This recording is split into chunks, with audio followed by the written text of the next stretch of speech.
Hi friends, welcome to my channel M bakes and vlogs. ఈరోజు cake అయితే చాలా special recipe. అదొక్కటే కాదండి, ఈజీగా చేసుకునేటట్టు స్టవ్ మీద చేసి చూపించడం జరిగింది.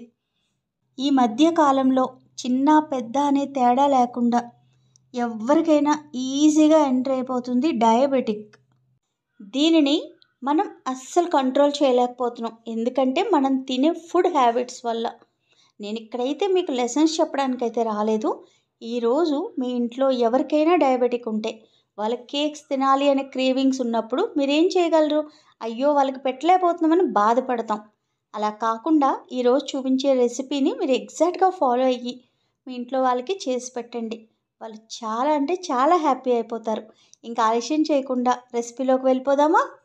ముందుగా మీరు ఎందులో బేక్ చేస్తున్నారో ఆ బాండిని తీసుకొని దాంట్లో ప్లేట్ కానీ ఇటువంటి స్టాండ్ కానీ పెట్టుకొని క్యాప్ క్లోజ్ చేసి సిమ్లో పెట్టుకొని 10 నిమిషాల పాటు ప్రీహీట్ పెట్టుకోండి. ముందుగా ఒక బౌల్ తీసుకోండి, దాంట్లో పెరుగును యాడ్ చేసుకోండి. మీరు ఇంట్లో ఉన్న పెరుగైనా సరే యూజ్ చేయొచ్చు. పుల్లగా ఉండకుండా చూసుకోండి. పుల్లగా ఉంటే మీ కేక్ కూడా ఆ టేస్ట్లోనే ఉంటుందన్నమాట. అందుకే కొద్దిగా ఫ్రెష్గా ఉన్న పెరుగుని తీసుకోండి. నేను కొలతలన్నీ ఎగ్జాక్ట్గా ఇస్తాను, చూసి నోట్ చేసుకోండి. ఇప్పుడు ఈ విధంగా మీరు విస్కర్ సహాయంతో కలుపుకోండి. ఈ రెసిపీకి ఎటువంటి బీటర్ అవసరం లేదు. ఈరోజు మనం చేసే కేక్లో ఎటువంటి షుగర్ యూజ్ చేయట్లేదు. దానికి రీప్లేస్మెంట్గా ఇలా షుగర్ ఫ్రీ పౌడర్ అన్నది దొరుకుతుంది. సేమ్ షుగర్ లాగే ఉంటుంది, కానీ చాలా తక్కువ మొత్తంలోనే మనం కేక్లో యాడ్ చేస్తాం. ఆ స్వీట్నెస్ అన్నది డయాబెటిక్ వాళ్ళకి సరిపోతుందన్నమాట. ఎగ్జాక్ట్గా నేను ఎంత చెప్పానో అంతే తీసుకోండి. మరీ ఎక్కువ వేస్తే ఇంకా బాగుంటుంది అని చెప్పి అస్సలు వేయొద్దు. ప్లీజ్, నేను ఎలా చెప్పానో అలాగే తీసుకోండి. ఎందుకు నేను అంతలాగా ప్లీజ్ అని అన్నానంటే, మనం ఎవరి ఆరోగ్యాన్నైనా సరే బాగుపడేటట్టు ఉండాలి తప్ప వాళ్ళని పాడు చేసేటట్టు ఉండకూడదు. ఈ కేక్ కూడా వాళ్ళ క్రేవింగ్స్ కోసం మాత్రమే మీరు తయారు చేసి ఇవ్వండి. డైలీ అస్సలు పెట్టొద్దు, ఓకేనా? ఇందులోనే ఆయిల్ని యాడ్ చేసుకోండి. ఇక్కడ ఆయిల్ చూస్తున్నారా, 1/4 కప్పు కన్నా కొద్దిగా తక్కువే తీసుకున్నాను, అలాగే తీసుకోండి. ఇప్పుడు దీనిని బాగా కలిసేటట్టు కలుపుకోండి. ఇక్కడ నేను బటర్ యూజ్ చేయనా, గీ యూజ్ చేయనా అని అస్సలు అడగొద్దు. వద్దండి, ఆయిల్ తీసుకోండి. నేను ఇక్కడైతే సన్ఫ్లవర్ ఆయిల్ని తీసుకున్నాను. ఎప్పుడు ఆయిల్స్ కేక్లో యాడ్ చేసినా ఫ్లేవర్ లేని ఆయిల్సే తీసుకోండి. అంటే వేరుశనగ నూనె, నువ్వుల నూనె ఇటువంటివి తీసుకోవచ్చా అని అడుగుతారు. అస్సలు వద్దు, అప్పుడు మీ కేక్ అంతా ఆ టేస్టే వచ్చేస్తుంది. ఇలా 3 కలిసినట్టుగా కలిపేసుకున్నాం కదా. ఇప్పుడు నెక్స్ట్ ప్రాసెస్లోకి వెళ్ళిపోదాం. ఇప్పుడు ఒక జల్లెడ పెట్టుకొని దాంట్లో గోధుమ పిండిని యాడ్ చేసుకోండి. మైదా అయితే అస్సలు వద్దు, డయాబెటిక్స్కి మైదా అస్సలు పెట్టకూడదు. ఇప్పుడు మీరు బేకింగ్ పౌడర్, బేకింగ్ సోడాను కూడా యాడ్ చేసుకోండి. కేక్ లాగా కొద్దిగా పొంగినట్టుగా కావాలి కాబట్టి ఈ 2 లెవెలింగ్ ఏజెంట్స్ని మనం యాడ్ చేయాలి. ఆ తర్వాత ఇలా ఒక్కసారి జల్లించేసుకోండి. ఇప్పుడు ఈ మిక్చర్ మొత్తం ఈ విధంగా కలుపుతున్నప్పుడు మీకు కొద్దిగా టైట్గా ఉంది అని మీకు అనిపిస్తుంది. ఎక్కడ జారుతున్నట్టుగా మీకు బ్యాటర్ లేదు కదా. ఇప్పుడు మనం ఏం చేయాలి? కొద్దిగా వెనిలా ఎసెన్స్ యాడ్ చేసుకోండి. మీ దగ్గర లేకపోతే వేయకపోయినా ఏమీ ప్రాబ్లం లేదు. తర్వాత కాచి చల్లారబెట్టిన పాలుని యాడ్ చేసుకోండి. ఇక్కడ నేను కొలత ప్రకారంగా ఎగ్జాక్ట్గా ఇచ్చాను. ఒకవేళ మీకు అది కన్సిస్టెన్సీ సమంగా లేకపోతే 1-2 టీ స్పూన్స్ ఎక్స్ట్రా మిల్క్ అయినా సరే యాడ్ చేసుకోవచ్చు. ఎందుకంటే గోధుమ పిండికి కొద్దిగా పాలు అన్నవి ఎక్కువే పడతాయి. ఈ విధంగా బాగా జారుతున్నట్టుగా కలుపుకున్న తర్వాత మీరు బేకింగ్ చేయడానికి వాడే టిన్ అన్నది తీసుకోండి.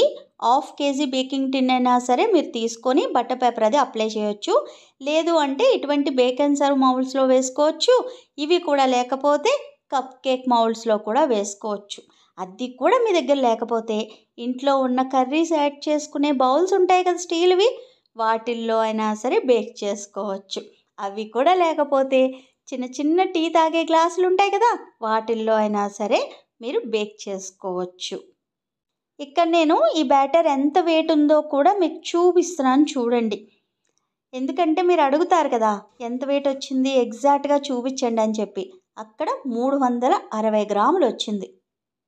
ఇప్పుడు వాళ్ళకి డ్రై ఫ్రూట్స్ ఇష్టమైతే మీరు డ్రై ఫ్రూట్స్ని యాడ్ చేసుకోండి. నేనైతే ఇక్కడ బాదం యాడ్ చేస్తున్నాను. టూటీ ఫ్రూటీస్ అస్సలు యాడ్ చేయొద్దు, ఎందుకంటే వాటిలో కూడా షుగర్ ఉంటుంది కాబట్టి. ఇప్పుడు దాకా చేసిన కేకుల్లో ఎప్పుడూ ఇన్ని జాగ్రత్తలు మీకు చెప్పుండను. ఈ కేక్ ప్రత్యేకించి మన పెద్దవాళ్ళ కోసం చేస్తున్నాను కాబట్టి కొద్దిగా ఎక్కువే మీకు జాగ్రత్తలు చెప్పడం జరుగుతుంది. ముందే ప్రీహీట్ అన్నది పెట్టేసుకోవడం వల్ల గిన్నె ఆల్రెడీ హీట్ ఎక్కిపోయింది. ఇప్పుడు ఇందులో మనం తయారు చేసుకున్న కేక్ టిన్ని పెట్టేసుకోండి. ఈ విధంగా మూత జాగ్రత్తగా టైట్గా పెట్టేసి ఒక 25 నిమిషాల వరకు సిమ్లో పెట్టేసి బేక్ చేసుకోండి. మీడియంలో అస్సలు పెట్టకూడదు, చాలా లోలో ఉండాలి మంట. చూస్తున్నారా, 25 నిమిషాల తర్వాత పర్ఫెక్ట్గా బేక్ అయిపోయింది. ఎంత చక్కగా బేక్ అయిందో ఎలా తెలుస్తుంది అంటే, ఇలా టూత్పిక్ గుచ్చి చూస్తే ఎక్కడ అంటుకోలేదంటే పర్ఫెక్ట్గా బేక్ అయిపోయిందని అర్థం. కేక్ చూస్తున్నారా ఎంత పర్ఫెక్ట్గా బేక్ అయిపోయిందో. మంచి రంగు, చూస్తుంటేనే చాలా యమ్మీగా అనిపిస్తుంది.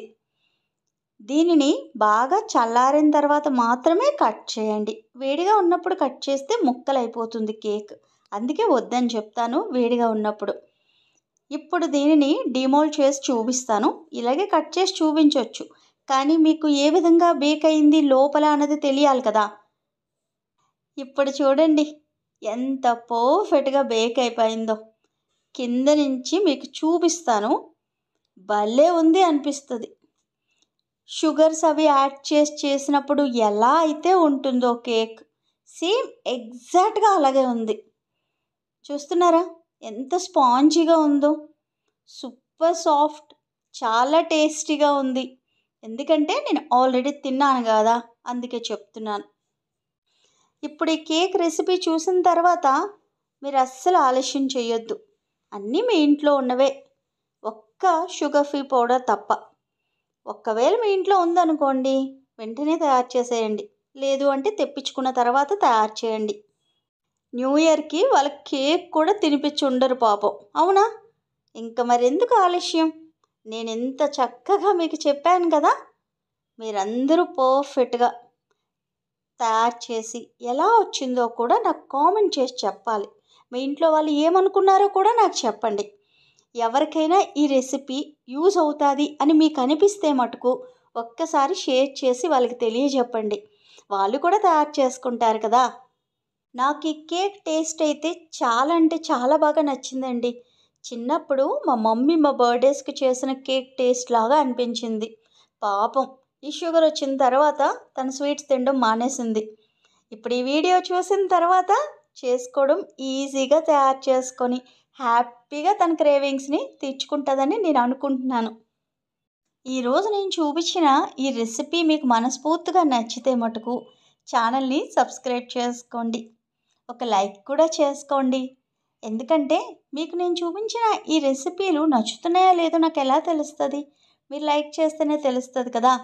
నచ్చలేదనుకోండి పక్కనే డిస్లైక్ బటన్ కూడా ఉంటుంది, అది కూడా మీరు ప్రెస్ చేయొచ్చు.